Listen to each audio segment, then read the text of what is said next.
សួស្តីបងប្អូនទាំងអស់គ្នាថ្ងៃនេះខ្ញុំនឹងមកបង្ហាញសំណួរប្រវត្តិសាស្ត្រដើម្បីចែកជាចំណេះដឹងដល់អ្នកទាំងអស់គ្នាក្នុងការសិក្សាឲ្យកាន់តែស៊ីជម្រៅតោះកុំឲ្យខាតពេលយូរយើងមកមើលសំណួរទាំងអស់គ្នាសំណួរទី1តើប្រទេសកម្ពុជាចូលជាសមាជិកអាស៊ាននៅថ្ងៃខែឆ្នាំណាចូលរៀបរាប់ពីផលប្រយោជន៍នៃការចូលជាសមាជិកអាស៊ាននៅឆ្នាំ1999សំណួរទី2ចូលពណ៌នាអំពីផលល្អនិងផលអាក្រក់នៃក្រុមសាមគ្គីបង្កបង្កើនផលសំណួរទី3ដូចម្តេចដែលហៅថាគុកឥតជញ្ជាំងសំណួរទី4តើប៉ុល ពត បែងចែកសត្រូវរបស់អង្គការជាប៉ុន្មានអ្វីខ្លះសំណួរទី5ចូលពណ៌នាអំពីទំនាក់ទំនងរវាងសន្តិភាពនិងការអភិវឌ្ឍចម្លើយទី1ប្រទេសកម្ពុជាចូលជាសមាជិកអាស៊ាននៅថ្ងៃទី30ខែមេសាឆ្នាំ1999រៀបរាប់ពីផលប្រយោជន៍នៃការចូលជាសមាជិកអាស៊ានមានដូចជាបង្គោលលក្ខណៈងាយស្រួលក្នុងមធ្យោបាយទំនាក់ទំនងពាណិជ្ជកម្មលើការនាំចេញនាំចូលមានទីផ្សារធំហើយនៅជិតងាយស្រួលក្នុងការដឹកជញ្ជូនប្រទេសកម្ពុជាអាចទាក់ទាញវិនិយោគទុនបរទេសចូលមកវិនិយោគលើគ្រប់វិស័យកម្ពុជាលែងមានការព្រួយបារម្ភចំពោះការគំរាមកំហែងផ្នែកសន្តិសុខនិងលែងនៅឯកោមានសន្តិសុខនិងសេរីភាពក្នុងតំបន់កម្ពុជាអាចចូលរួមដោះស្រាយបញ្ហាផ្សេងៗជាមួយសមាជិកអាស៊ាន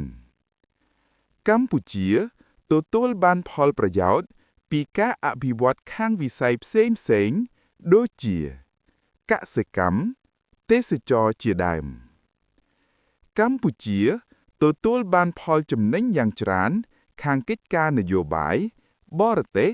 និងកិច្ចការសេដ្ឋកិច្ចបញ្ហាព្រំដែនត្រូវបានចាត់ទុកជាអាទិភាពដើម្បីដោះស្រាយដោយសន្តិភាពផ្លាស់ប្ដូរគ្នាផ្នែកធនធានមនុស្សវិទ្យាសាស្ត្របច្ចេកទេសថ្មីៗមានការផ្លាស់ប្ដូរផ្នែកប្រពៃណីទំនៀមទម្លាប់របស់បណ្ដាប្រទេសជាសមាជិកអាស៊ានមានការផ្លាស់ប្ដូរផ្នែកអប់រំវិទ្យាសាស្ត្រ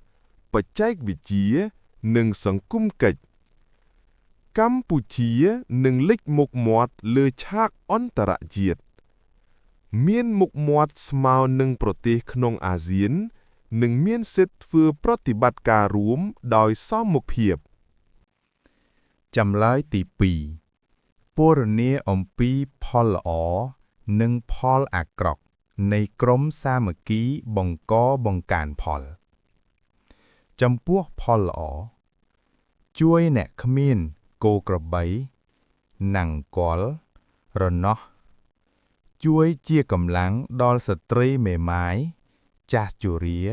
ក្មេងកំព្រាជួយដកស្ទួងនិងច្រូតកាត់គ្នាទាន់ពេលវេលាជួយដល់សង្គមសមភាពជារួមជំរុញការអភិវឌ្ឍសង្គមផលអាក្រក់អ្នកមានគោក្របីនិងគល់ច្រើនជាពួកមូលដ្ឋានចាស់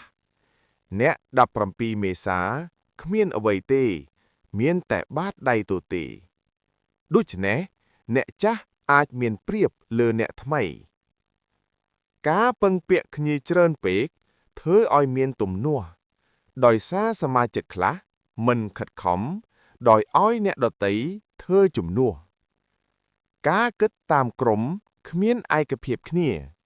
ចម្លើយទី2របស់យើងចប់តែប៉ុណ្ណេះយើងមកមើលចម្លើយទី3ទាំងអស់គ្នាដែលហៅថាគុកប៉ិតជញ្ជាំងមានន័យថាក្នុងរបបកម្ពុជាប្រជាធិបតេយ្យប្រជាជនពុំមានសិទ្ធិបញ្ចេញមតិយោបល់សិទ្ធិបានហូបឆាឆ្ងាញ់ សិទ្ធិដាហាលសិទ្ធិឈប់សម្រាកពីធ្វើការសិទ្ធិជួបជុំគ្រួសារសិទ្ធិសួរសុខទុក្ខបងប្អូននៅភូមិជាប់គ្នាឬមន្ទីរពេទ្យគឺគ្មានសិទ្ធិអ្វីទាំងអស់ចម្លើយទី4ពួកប៉ុល ពត បែងចែកសត្រូវរបស់អង្គការជាពីរគឺសត្រូវខាងក្នុងរដ្ឋការនៃរបបលន់នល់និងជនជាតិភាគតិចអ្នកស្រុកភ្នំចិនយួនចាមបញ្ញវន្តនិងជនក្បត់ផ្សេងសត្រូវខាងក្រៅមានថៃវៀតណាមអាមេរិកសូវៀតជាដើមចំណុចទី5ពណ៌នាអំពីទំនាក់ទំនងរវាងសន្តិភាពនិងការអភិវឌ្ឍសន្តិភាពធ្វើឲ្យប្រទេសជាតិទទួលបាននូវសន្តិភាពជាឱកាសក្នុងការអភិវឌ្ឍខ្លួនឯងគ្រួសារនិងសង្គមធ្វើឲ្យមនុស្សរស់នៅប្រកបដោយភាពសុខសាន្តគ្មានការភ័យខ្លាចនិងការគំរាមកំហែងមានសេចក្តីសុខទាំងផ្លូវកាយផ្លូវចិត្តគ្មានអំពើហិង្សាគ្មានសង្គ្រាមទាស់តែងគ្នាប្រទេសមាននីតិរដ្ឋមានការវិនិយោគនិងទាក់ទាញភ្ញៀវទេសចរស្ថិរភាពនយោបាយមានឱកាសក្នុងការសិក្សារៀនសូត្រនិងកិច្ចសហប្រតិបត្តិការល្អសន្តិភាពនាំឲ្យមានសេរីភាពយ៉ាងបរិបូរណ៍សន្តិភាពធ្វើឲ្យយើងទទួលបាននូវការអភិវឌ្ឍដូចជាមានការកសាងហេដ្ឋារចនាសម្ព័ន្ធនៅក្នុងសង្គមคล้ายជាអរិយប្រទេសជឿនលឿនសម្បូរធនធានមនុស្សជាកម្លាំងចលករសម្រាប់អភិវឌ្ឍប្រទេសជាតិពលរដ្ឋមានសមត្ថភាពចំណេះជំនាញច្បាស់លាស់បង្កើតឲ្យមានការសិក្សាស្រាវជ្រាវវិទ្យាសាស្ត្របច្ចេកទេសនិងបច្ចេកវិទ្យាទំនើបសេដ្ឋកិច្ចគ្រួសារនិងសង្គមមានការរីកចម្រើនសំណួរទាំង5របស់យើងចប់ត្រឹមតែប៉ុណ្ណេះប្រសិនមានចំណុចខុសឆ្គងត្រង់ណា